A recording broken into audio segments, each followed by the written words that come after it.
Now I'm going to continue working with the assets of run.run and with Toti in this case. I want you to pay close attention to the body and the namespace it is after, MDL double point body. So now let's open the animation shot.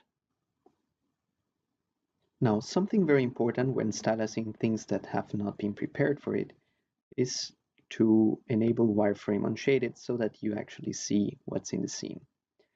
So let's pay close attention to something. Now Toti here, if we select the body, now he has a namespace, Toman Toti. And for some reason, we also have a namespace change here from MDL previously to MDL1 right now.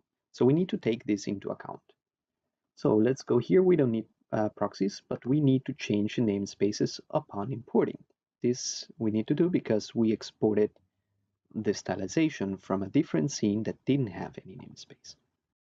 So in the case that you don't have any namespace, you usually leave this blank and then say Tomo and Toti, like basically from no namespace to Tomo and Toti. So this would take care of the first namespace. However, we have a second namespace here that has changed, MDL1.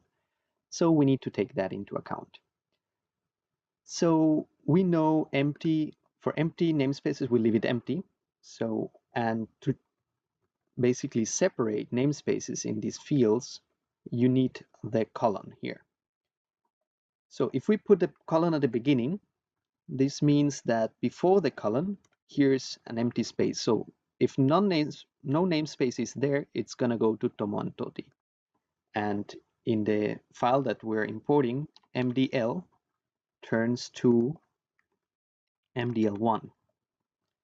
So what it means here is that no namespace is going to go to Tomo and Toti, and MDL is going to go to MDL1.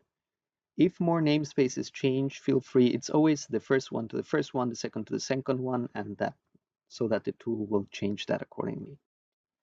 Now we can import, go to Dropbox, and hope those were the only namespaces that changed. Let's check it out. Now the stylization is imported here, but for some reason, as you can see, the texture is there. The style is there as well. You see some bleeding here, some slight bleeding.